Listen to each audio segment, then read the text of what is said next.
Alright, what we're going to be working on today is installing an ATEMU emulator onto Guillermo's IS300.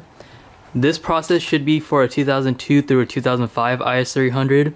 A 2001 is a little bit different, but I do believe this video could still be resourceful if you have like concerns of how an ATEMU emulator works, or just the basics understandings of it. So if you are a little confused, I do hope to clear everything up. I have watched a few videos on this and none of them go into detail and make me feel confident on installing one, so I believe it doesn't make a lot of people confident when they install one. Let's go into what ATEMU emulator is. When you manual swap one of these cars, the car will go into limp mode if you still have the automatic ECU, because it believes that the automatic transmission is bad. I'm gonna let the car go by. It believes the automatic transmission is bad or going out, so it goes into fail-safe mode or limp mode. When it does that, it basically cuts the car's power in half and makes it run extremely rich, so your gas mileage is bad. And the reason it does that is because it's made with the intention that the car is braking. The car detects that and it wants you to drive to your nearest shop to get it fixed. So when you manual swap one of these cars, it's in limp mode. The ATEMU emulator basically emulates a perfect working automatic transmission, so if you don't install a manual ECU after you manual swap one of these cars, you can install one of these to make the car still think it has a perfectly working automatic transmission, and it'll take it out of limp mode. You could go one step further and install these 3 resistors on 3 of the wires, or 6 of the wires, and that will get rid of all the check engine lights too. I'll show how to do all of that in detail. And all you're going to need to install this is some basic connectors, some T-taps, some normal connectors, some wires. I am doing this last minute. I don't have any normal wires. I have speaker wire. It's not ideal. It'll work. You'll be fine. Some heat shrink, and last but not least, some diagrams. Alright, hopefully this isn't overwhelming to look at, but these are some basic diagrams you will need to install an ATEMU. The first one should come with the emulator. It is this one, and it's basically just defining what each of these wires are. You can see the first one's red, followed by a black wire, 2 yellows, a green, a white, etc.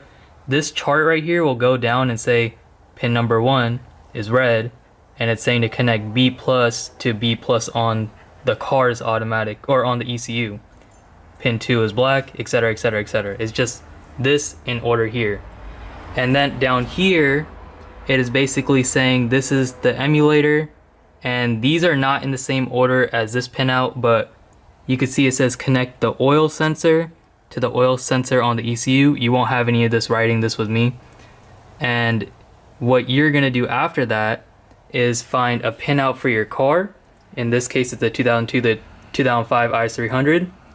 And it's basically gonna say, this is connector A, B, C, D, E, F, or up to E, and it's going to say the pin numbers from the connector forward, and it's going to define each of these. So let's say you're looking for the oil one, you would go through this chart, find which one of these pins is for oil. In this case, it was connector D, pin 27, so it'll be over here, connector D, pin 27, and label it.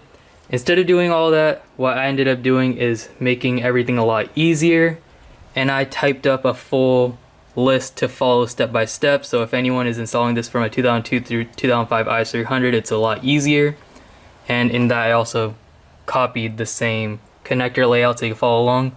So I broke this down into steps of connecting the emulator to the factory ECU in terms of tapping wires, then splicing the wires into the factory harness. So these are not tapped in, these are actually just replacing some of the harness wires. And step 3 is all the unnecessary wires you either cut or you add a resistor to. The resistor is optional. I'll have all of this linked in the description, so you could reference the pinout if you need, reference the way these are supposed to be wired in, and then also my write-up so you can follow this step by step. I try to make this as comprehensive as possible. So you can see I said tap B plus, which was the first one here, on the ATEMU, and it's the red wire on the ATEMU, the first one, to the factory ECU, it's going to be connector A, pin 6, and it should be a black and red wire. So I even put the color of the wire on the harness for the ECU. So you basically, I'm going to say which pin it is on this write out, and I'm going to say what color the wire is so you can verify it's correct. The only one that I was kind of questionable about when I wrote this out was the drive wire, because on one diagram I looked at, it said it was B13, it's yellow and red. Another diagram I looked at, it didn't say which like connector or pin it was, and it said it was gray and black. I don't know, I'm just gonna hope that when I follow this through, it'll make sense and flow. You guys will be here along for it.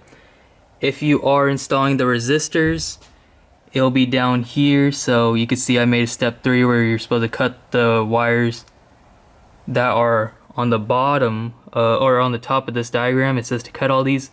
If you're adding resistors, you basically do it between these 3 pairs, and I said where each of those pins are. So you just loop these 2, loop these 2, loop these 2. Pretty straightforward. I believe with this, anyone should be able to install this. And yeah, I'm gonna start with connecting. Oh wait, I'm gonna start with tapping 3 wires from the ATEMU onto the factory harness now. So this should be a given before you do anything electrical in terms of this. You don't want to short anything out, so disconnect the negative on the battery terminal, let it sit for like 5 minutes, and then you're gonna have 3 bolts holding this cover in place for the computer. This car for some reason doesn't have it, so I should just be able to pull it up. Yep. And then this is the harness and the ECU. Now I'm just gonna quickly disconnect all these so I can show you guys how you're supposed to read the pin out to make it a lot easier for you guys. So I disconnected the battery terminal, let it sit for a while, and then I pulled off all these connectors so I could try to explain this a little better. The way you want to do this is you want to pull up one of these connectors at a time, and you can see the shape of the connector. Then you just want to match it up over here, and you will see that this one here has this little notch on the bottom as with this one here, so you know this is connector E. And then if you go down the list, that means this one here with 2 notches in here on the bottom is connector A. And then the way you want to read this is, you can see here on the chart it says pins 1 through 31 on this one, and the way you want to read it is not from the backside like this. You actually want to read it like this. So this first one here is pin 1, second one is 2, 3, etc, etc. So now that you guys got that all figured out, you can follow this chart here and see this first step is, if it will focus, connect the red wire on this ATEMU, or not connect it, tap it into A6. So connector A, pin 6, and it should be a black and red wire. So the first step was tapping into the 3 wires right here, B+, E1, and NE+. I already put the taps on the 3 plugs for them. If we go over here to this diagram, you could see B+ is red, E1 is black, and where is it? NE+ is white. So I went ahead and put these connectors on the end of those on the emulator.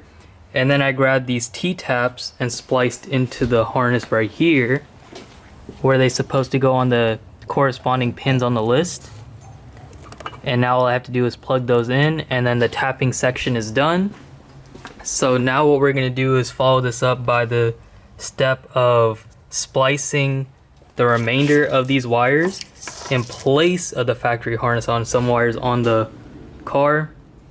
And the reason I didn't plug these 3 in yet is because I think it's easier to put these connectors on this half, and then it'll be easy just to transfer over. So I'm gonna do that now. Unfortunately, I don't have a filmer to help me today, but I did still want to document this in case anyone is installing an emulator themselves. And I do believe I could help some people out who are a little confused, because I remember I was one of those people and I would have liked this. One thing I did is I didn't want to put one wire in at a time because I felt like it might become a cluster and hard to manage in the car. So what I did is I put all the T-taps on the 3 connectors here. And then on the other connectors, I went ahead and put the connectors that I'm going to use to splice into the harness. And on those, I also labeled them because a lot of them are the same color. Like you see multiple yellows, blues, and greens. I didn't want to get confused in the car, so just as a extra precaution, I did go ahead and label these, but I do also have this chart that says the order that they should be in, and I also have this which says what each wire is defined and also what it has to go to on the harness in terms of which connector, which pin, and what color the wire should be. I just feel like the more things you could do as in like safeties, the better it could be, because you're less likely to make a mistake. So yeah, this is the way I'm doing it. Unfortunately, I can't show you guys me like stripping the wires, adding the connectors and stuff like that, because I am solo today. But yeah, now what I'm gonna go ahead and do is take this and start installing it onto here. You guys could see already I did put the T-taps, which I did show. And now I'm gonna go ahead and start cutting all the wires that these need to splice into, so I can splice into them. And then when we're splicing into these wires, we're not splicing into the harness side. Like, we're not cutting this wire, for example, and splicing in here, because the chassis doesn't need to know that we're putting the emulator in. The ECU does, because it has a bunch of like checks to make sure that everything's working fully. So we're splicing it into this side.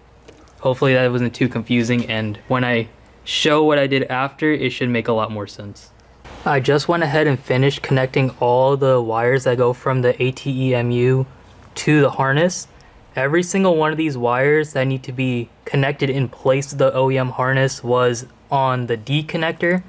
One thing I did is I labeled on the ECU A, B, C, D, E, just because it is a little confusing since they are backwards and I was getting confused, so I just went ahead and labeled that.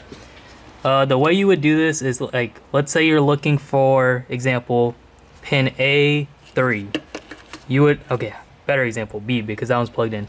You would grab connector B and you would just count to 3, look for the wire on the back, make sure it matches this diagram I made or this list I made. If it does, cut it, splice it in. Every single one of these were on connector D except for one that was on connector B. Having it labeled ahead of time like this did help a lot. And after I connected everything, I went ahead and added some heat shrink to the ends I cut and just pinch the ends just so they don't touch anything. Afterwards, I'm just going to put a bigger piece of heat shrink over it so it doesn't look so ugly. Where I'm going to mount this emulator is right here with double-sided tape, so everything should flow nicely right here. And all I have to do for the emulator now, besides connecting the 3 wires that get tapped in, which I'm waiting for because these like to pop off, so I'm going to do it last and put a piece of heat shrink over it, is cut all the wires we're not using anymore. On this list that I made, you could see if you're adding resistors, you would cut these 6, but then splice them together with the resistor in the middle. If you're not adding resistors because you don't care about a check engine light, you could go ahead and cut all of these. What I'm gonna do first is go ahead and cut these that need to be cut either way first. And then after that, I'm gonna go ahead and cut these and add some extra wire to them so I can run it to the wherever I'm mounting the resistor. I'm gonna do the wiring for the resistor today, but I'm not gonna mount them yet because Guillermo didn't order the heatsink. And you do need a heatsink because these resistors get super hot. So if they're in like the plastic case, it'll melt it. If they're just mounted like to the chassis, you'll start burning the paint. So you need to have some type of heatsink, like an aluminum one. And yeah, I'm gonna go ahead and cut these and then move on to the resistors. And then one thing I was doing as I was going through all of this is every time I would finish a wire, I would just cross it off the list. That was the main reason I made this, because I hated having to go back and forth between the like write-ups I found. So I just listed everything out, so as you're going, you could just cross it out. If you do want this, again, it'll be linked in the bio or description, and you could download it, print it, and when you do yours, it should be a lot easier. My favorite thing that I did was I added the colors of the wire here, so you could like triple verify, find the pin, find the connector, see if the color matches, and it just makes it so my anxiety went away. But yeah, gonna cut the remaining wires, and then I'll get back to you guys when it's time for the resistors. Alright, so quick update. I whipped up a quick harness for the resistors, and the way I did this is I used the wire that we're not going to speak about, some heat shrink and some loom, and here he is. It's 3 pairs of wires that are going to go to the resistors outside of the box for the ECU. I tried for at least like half an hour to figure out a way to run this harness I made, which is just the wire we're not going to talk about, some heat shrink and some loom, through the outside of this casing for the ECU. and I realized it's going to be a lot more work than I thought. I pulled the ECU, went through this vent that goes from the radiator, realized that it doesn't connect to this half, so it won't work. And then I tried to figure out a way to drill a hole here. Wouldn't work. I tried unbolting it, it wouldn't come up high enough. So what I resorted to, which I did not want to do, was drilling a hole on the side of the cover, putting a rubber grommet, and then running the loom through there. So the resistor harness will be kind of like noticeable, which I didn't want, but it'll be fine. Now I'm just gonna go ahead and put some connectors on these, splice it in, and then this end here I'll put some connectors too and just tuck it off to the side until it's time to put the resistors, which will be whenever Guillermo gets his heatsink. So I just wrapped up the rest of the emulator install. As you guys can see, it is a huge mess, but we're gonna ignore that for now. I added some heat shrink to the T-taps because these T-taps are kind of garbage, and I didn't have peace of mind that they weren't gonna pop off, so I just put that for now. Later on I'm gonna change them for better T-taps. I didn't do the resistors fully yet because of the fact I don't have the heatsink, but I did run the wires outside that's gonna come through here, and eventually wherever I mount the resistors, this will go to. But yeah, as you guys can see, as I was doing all of this, I was crossing out everything I was doing. I didn't cross out the resistors yet because I didn't finish it yet. Now we're just gonna make sure everything works by turning the car on. There should still be a check engine light because of the fact I didn't put the resistors yet, and I think this car's cats are bad, but let's see if it turns on. The fact it turned on, we know that at least most of the wiring is correct. You saw the check engine light because the resistors aren't wired in right here, but it has a constant 1 beep, which means it's in mode 1 and it's working. So at least this is good. Yeah, thank you guys for watching. Alright, I couldn't leave the wiring alone because I was curious if the check engine lights really would go away when I put the resistors in. So I temporarily wired the resistors in right here. And eventually I am going to put something here to insulate the heat. The harness goes down through here into the wiring department, or the box for the ECU. And now when I go over here and scan the car for codes, I'm not sure if you guys can read this, it might be overexposed. There we go. When we read codes, there are no codes stored. So everything was done correctly. If you guys are curious how to do a 2002 to 2005 emulator install on an IS300, go ahead and hopefully this helped you out. I know for a fact this might help you out. Thank you for watching.